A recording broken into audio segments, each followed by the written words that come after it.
Welcome and thank you for joining us for another episode of the Jane Irrigation Training Series. I'm your host, Richard Restuccia, and today some people are thinking we're getting out of the box by talking about post-harvest ideas for fruits and vegetables, but I don't really think we are. And the reason I don't think we are is if you think about it, 45% of the food grown in the United States goes to waste. And of that 45% of the waste, almost 42% of that 45% is food waste at home. So when I hear or think about all this wasted food, one thing I think about is all the water it took to grow that food just to be wasted.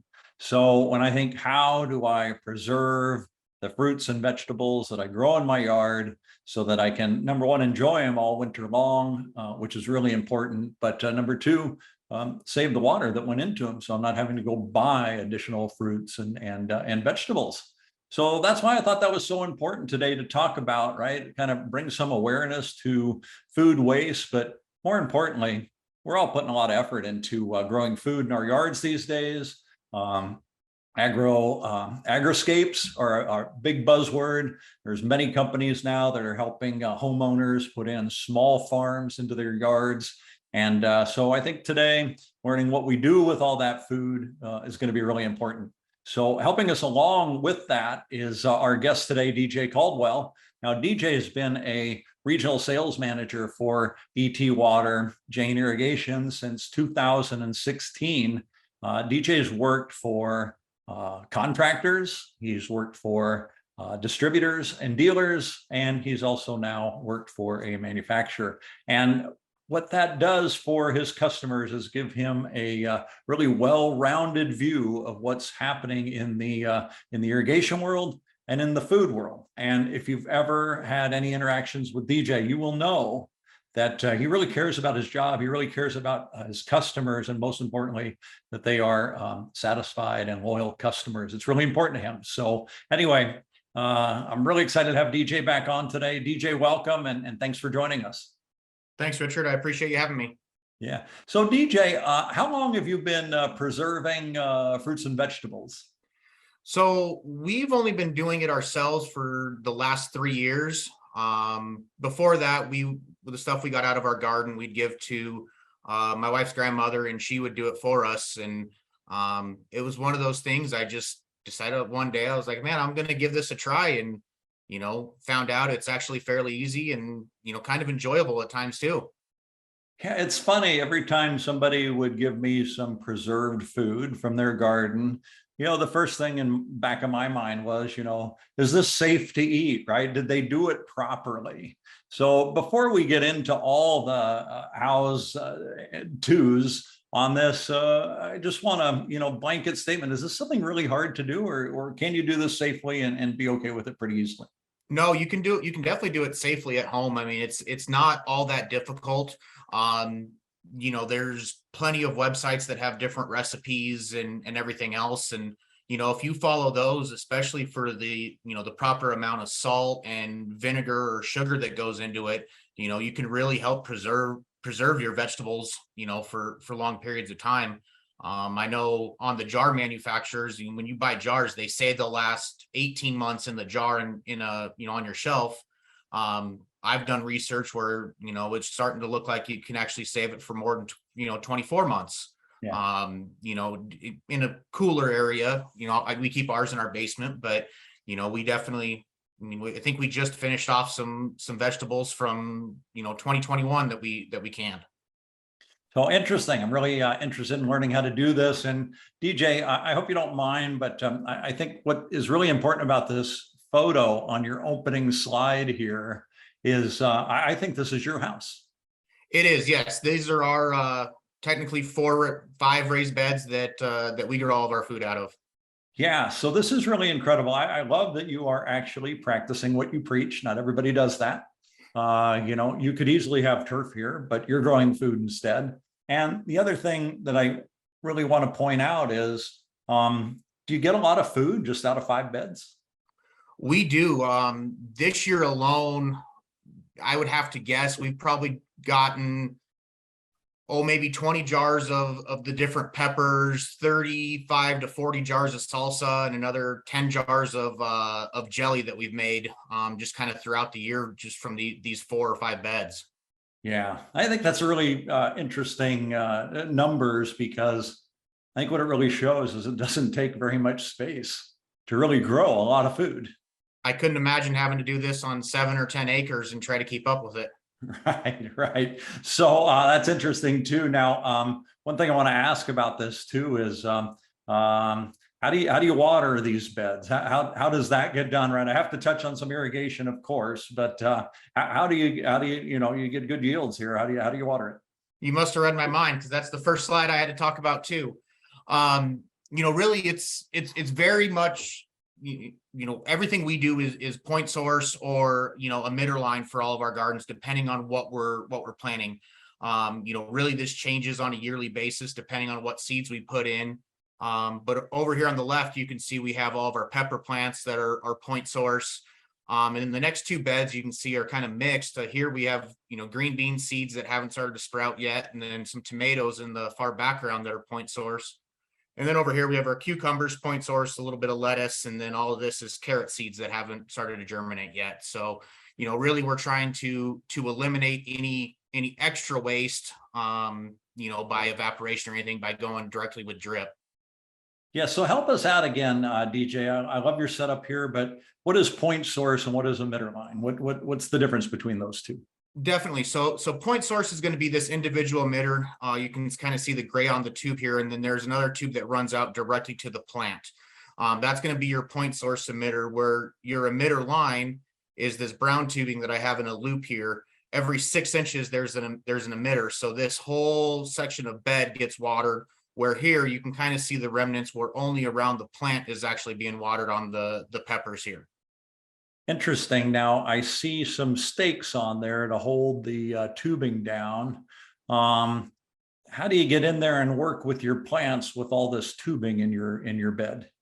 Really, once they are big enough to start producing any fruit on them, they're high enough off the ground that you're not even coming in contact with any of the tubing or anything else. There's another slide you can see that I actually have hoops that I built to put over for hail and bird protection over these. That's more or less why the tubing stake down, so when those go in and out, I'm not pulling everything out with it. Yeah. All right. Very nice. Very well thought out. Thank you. So, DJ, are there better fruits and vegetables to preserve? I mean, I want to think about this, right? As I'm planting my plants in the spring, what's going to preserve better for me? So again, only doing it, 3 years, we have a handful of plants that we found that work really well. In our house, we eat a lot of peppers, so we've really gone into, really heavy on the different types of peppers. Tomatoes are really good. Same thing with, most of your fruits, your strawberries or raspberries are really good as well. They don't take up a ton of room. Really it's kind of depends on what you like to eat. We don't grow too much squash at our house because we don't normally eat it. And we don't want to throw it away either. But we'll grow 4 or 5 plants of cucumbers because my daughter will eat most of them, and then we'll can what's left over. Yeah, I like that. One of our guests a while back, Tom, said, "Yeah, grow what you like to eat. It's not very hard. If you don't like to eat squash, don't be growing it." Definitely, that's kind of the mentality we've taken the last couple of years. This year, we put a little bit more thought into specifically what we would want to can. So if, we wanted to make salsa, so we made sure we had Roma tomatoes versus heirlooms, and little things like that. Of it's just a little bit of planning ahead to really look at what you're wanting to do with it all. Yeah. Now this is a lot of peppers. What kind of peppers do you grow? So this year, these are pepperoncinis. Here we have sweet banana peppers, and then as well as jalapenos. And then what's not pictured is we tried to do a crushed red pepper plant to see if we can't make our own out of that. Nice. So what do you use all these peppers for? So I have a bunch of different things that we can go into. Here, if you look under the peppers, I didn't want to list everything out, but we'll pickle them, our jalapenos and pepperoncinis, all that. We'll pickle those and put them on hamburgers or sandwiches. We've made relishes out of them before, as well as different jams. One of the things I get asked for every year at Christmas is, where's my jalapeno jam and cream cheese dip? That's always a big hit with my family, at least. I am really wishing right now I would have had a big lunch before we did this instead of waiting till after, because I'm starting to get pretty hungry. Definitely, it doesn't take much. Yeah, so obviously you do jellies and jams, some salsa, you pickle a lot of stuff. What about strawberries? How do you keep those fresh? So what we'll do is, once we pick them, we either refrigerate them if it's not going to be very long, actually in a glass jar. That's something we've learned. So a big mason jar that helps keep them fresh longer, or we'll freeze them in a single layer on basically a cookie sheet in order to keep them, fresh for when we do have enough to make salsas. Right. Interesting. And then tomatoes go in your salsa too. Do you make any tomato sauce or anything like that? We did a couple years ago. Turned out really good. We didn't have enough tomatoes this year, so we just stuck with the salsa. But one thing I will throw in here is pickled green tomatoes are actually really good. If you pick them when they're green and rock hard, you can pickle those, and they're better than a true pickled, what you would consider. Interesting. So you'll do that for like a cherry tomato or like a big tomato, like a Kellogg We tomato? we generally do the Romas. Uh-huh. So throw those in a jar with your, your preservatives, your vinegar, and a few jalapenos and pepper, and let it sit for a couple weeks until all the flavors meld together, and you're good to go. So my wheels are spinning right now because I'm thinking, because July and August around here means tomato sandwiches for lunch every day, and I never get tired of them. And so I always wish I had more, but there might be a reason to sacrifice a few of my tomatoes in the summer to eat them again all winter long. Yeah, the first time I heard about it, I wasn't quite sure, and then I had a friend give me a jar of them, and now that's pretty much a staple in our house. Very nice. And then obviously, if you're a fan of other fruits and vegetables, I mean, you can really come across a recipe for anything. I've seen peach habanero jam recipes, and all sorts of different things that you can get a little creative with, which is kind of fun about it too, because you're not just stuck to straight strawberry jelly. Yeah, good point. I tend to be a traditionalist, but I'm always surprised when I get something like that and I go, wow, it's fabulous. Definitely, we like experimenting. We've had a few failures, but mostly wins. Yeah. So yeah, help us through now, kind of what you need to I love it. We call it canning, but it's in a jar. I like, is it jarring? Is it preserving? What do you really call this? I don't know if what the true technical term is. I mean, we've always called it canning. I think that comes from the water bath is actually called a canner, or you can buy a pressure canner that actually helps seal the jar. So I think I'm guessing that's where the name came from, but I could be making that up as well. And so there's a lot of items here. Do I have to go to a special canning store to get them, or are they readily available anywhere? No, they're pretty much readily available. I mean, you can get them at King Soopers or Kroger. Ace Hardware's generally has quite a bit of this stuff. Any of your farm supply stores will definitely have this when you come into the fall time. So it's usually pretty easy to find. We kind of keep an eye out for any of the stuff throughout the year, and if we find it on sale, we'll pick it up. But really, it's pretty readily available, at least out here. So DJ, how do you make it safe for people to eat? How do you keep the bacteria out? How do you make sure nothing, I mean, because you're canning this and you're putting it in, you said your basement. I'm going to put it in my, shelf in the kitchen where it's, 70 degrees right now. How do we keep this safe? How do we keep things from growing in there?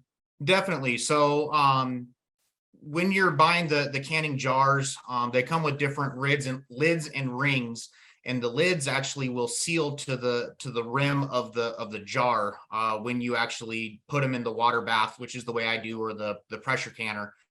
But also with all of this, there's some form of cooking of the material that goes on with it. So if we're talking salsas, you're actually boiling all the ingredients together before you put them in your jars. But if you're talking peppers, you're actually putting a boiling hot liquid of vinegar, salt, and your sugar or whatever seasonings you want in there. You're pouring that over the fresh vegetables as it's still boiling, and that takes out all of the bad things, the germs and everything else that are in there. And then when you actually can it, so put in the water bath, at our elevation, we're boiling it for about 25 minutes. That's what technically seals it, but also helps, get rid of any of the bacteria that are in there as well. Beautiful. I finally got it. Okay. So whatever liquid you're using in the jar is boiling. It's going to kill everything. And then in the bath isn't to kill anything. The bath itself is really just to seal airtight the lid to the jar. Correct. Yes. Yeah. Very So cool. when you're talking about that liquid, as I said earlier, you can get very creative. They do make pre-made mixes that you just mix with your vinegar. Some of those are really good if you're a traditional dill or bread and butter pickle guy. But if you want to get a little creative, you can put really your own seasonings or anything else together. And one of these jars of pepperoncinis, I actually threw some jalapenos in to see if it would change the flavors. So you can, really kind of do whatever you want. Yeah, very interesting. Now, you have canning salt. Is that a special salt, or can I use just any, Martin salt? So we always buy the canning salt. It's a little bit finer, and it tends to dissolve in the vinegar a little bit better than table salt. I haven't never researched if you can use table salt, but I would imagine as long as it gets hot enough that it dissolves, it probably does something fairly similar. Yeah. Okay. Interesting. What in the world is pickle crisp? So pickle crisp, it's actually kind of funny. That's actually what keeps your pickles or your peppers or anything from having the crispiness when you bite into it. If you don't have that, they can tend to get a little soft and soggy, especially with the boiling water. So it's not as fresh tasting, if you will, once you reopen the jars. Interesting. Okay. I like that because I do like my pickles crisp. So, and then a jam and jelly maker, it's a time-saving tool, you say. Is it an expensive one? So the one I picked up is made by Ball. It was about $100. And the reason I call it a time-saving tool is, the traditional way to make jelly is you stand over the stove while it's boiling and you're stirring it and you're measuring, how long it's been so you can add your sugar and everything else. The jelly maker, actually, it heats it on its own. It's a individual, piece of equipment that heats it as well as it stirs it constantly for you. And then it also beeps at you when it's time to add the sugar. So you can be prepping your next batch of fruits while your first one is cooking and stirring all at the same time. Yeah, very cool. Now, does your daughter help out with this too? She definitely does. She loves it. She loves, putting everything into the mixes. When we start getting into the peppers and jalapenos, she loses interest fairly quickly. She thinks they're all too spicy, and gonna come up and bite her. But she enjoys doing everything else, especially with the jams, because she knows she's gonna get to eat it. Yeah, and she's how old again? She's 5 now. Yeah, so that's great. That's a nice family activity. Now, I think you have some tips and tricks for us too on the next few slides. Is that right? Yeah, so really the next couple are really some things that I just, kind of the ways that I do it. I don't have any specific recipes on any of these slides, but really this is kind of a, mixture from beginning, the harvest to prepping the food to the end result, which is the salsa. So really on the salsa side, it's pretty simple. I mean, you just boil your tomatoes real briefly until they get soft enough you can pull the skins off, dice them all up. I put them in the blender.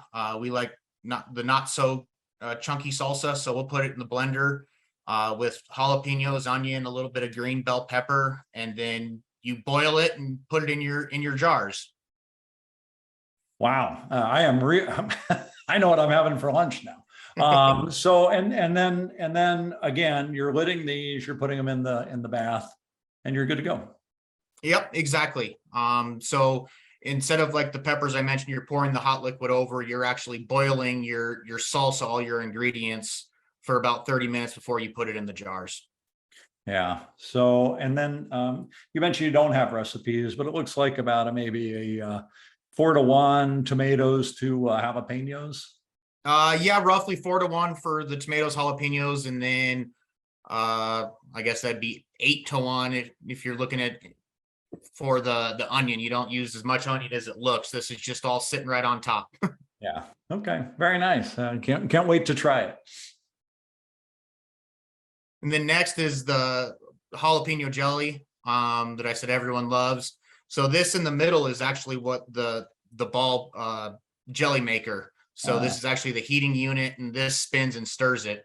So really the big thing is on this is just making sure that you're getting your jalapenos or your strawberries if you're doing traditional jelly. I didn't have any pictures of that, so I went this route.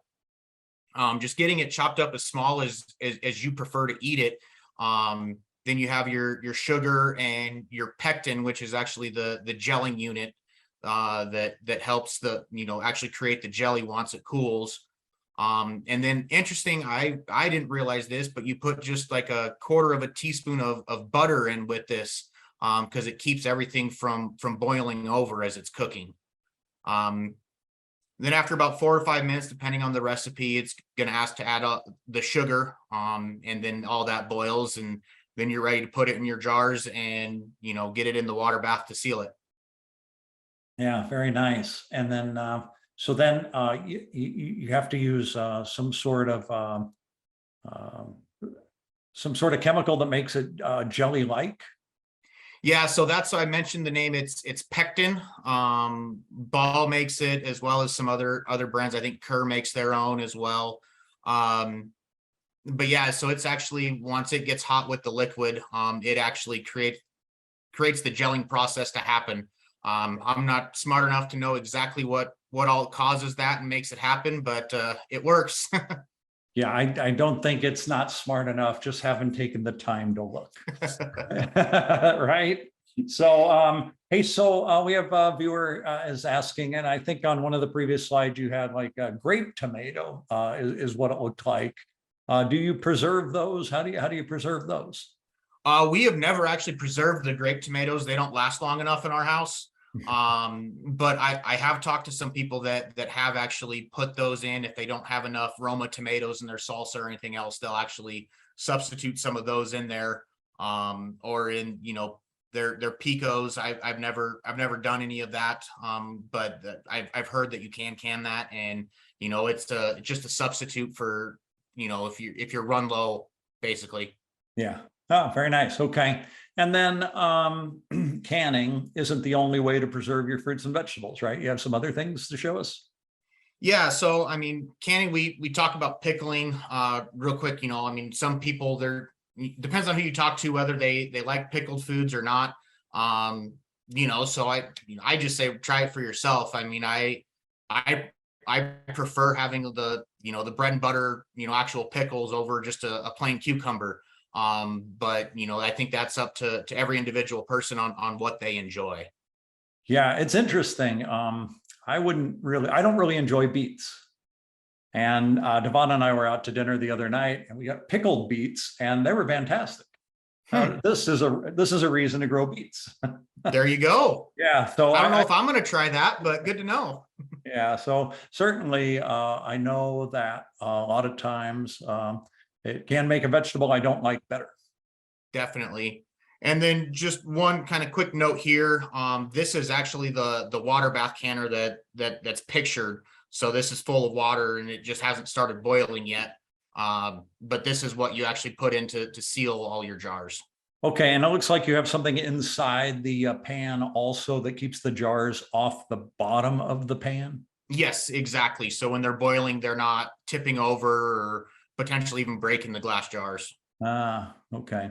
Yeah, that's a good tip. Yeah, I can see where I would be. So then a couple other ways of preserving. I mean, most people think of freezing when they have too much food. You go to Costco or Sam's and you buy too much meat, you freeze some of it to save for later. But you can also do the same with vegetables. There is a right way to do it. Otherwise, if you just throw everything into a bag and throw it into the freezer, you can get your freezer burn like what's pictured here. A lot of your fruits and vegetables can get really soft and wilty. So when you defrost them, they don't have that crunch like you would initially look for. You can also lose flavor due to the freezer burn. But if you do it properly, if you lay it in single layers on cookie sheets and freeze it for a couple days, then put it into your bags to save space. Really that's that's the way we do a lot of this. We've done peppers and definitely we do all of our strawberries. We freeze those a couple times a week during harvest season, so that way we can save up to get a couple pounds worth, so we can actually make a batch of jelly. That's a great idea. So, and I'm sorry, we've got another question coming in, and it has to do with canning. But they're asking, so you can it, you seal the jar, and you store it in your cupboard or wherever. Once you open it, then you have to refrigerate it. Is that correct? Correct. Yes, it's just like buying a jar of pickles from the grocery store. Once you open it, it does need to go in the refrigerator. Kind of going along with that, I don't have any exact information on how long it lasts. I've read a few things that say it can last up to 3 months.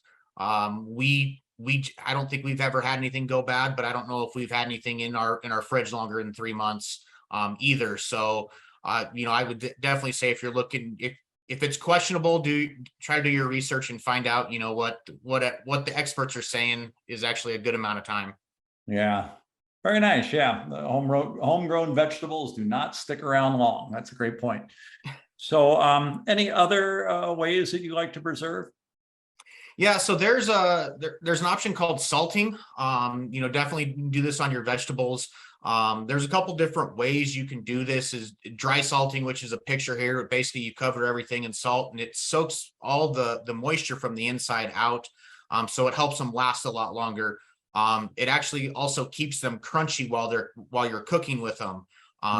So a lot of people will not only do this to preserve, but they'll do this for a shorter amount of time right before they cook it. So that way they keep a lot of the flavor and crunchiness in with those. Then there's another option called brining or wet salting, that you mix your salt in with water and let them soak for a week or two, and then let them air dry at that point, and that again pulls out, even though they're in the bath, that pulls out a lot of the moisture that's in there that actually causes them to start rotting and everything else. That sounds fantastic to me. Salty vegetables. That's really good. So very nice. So, and the one thing to note on the when you are salting, whether you're using dry or brine, you want to use about 20% of the total weight in salt. So if you're doing 20 pounds, you're going to be, I should have picked a number that was easier for math, but 20% of that. Right. 4 pounds. There you go. You were under pressure. I had a chance to think about it.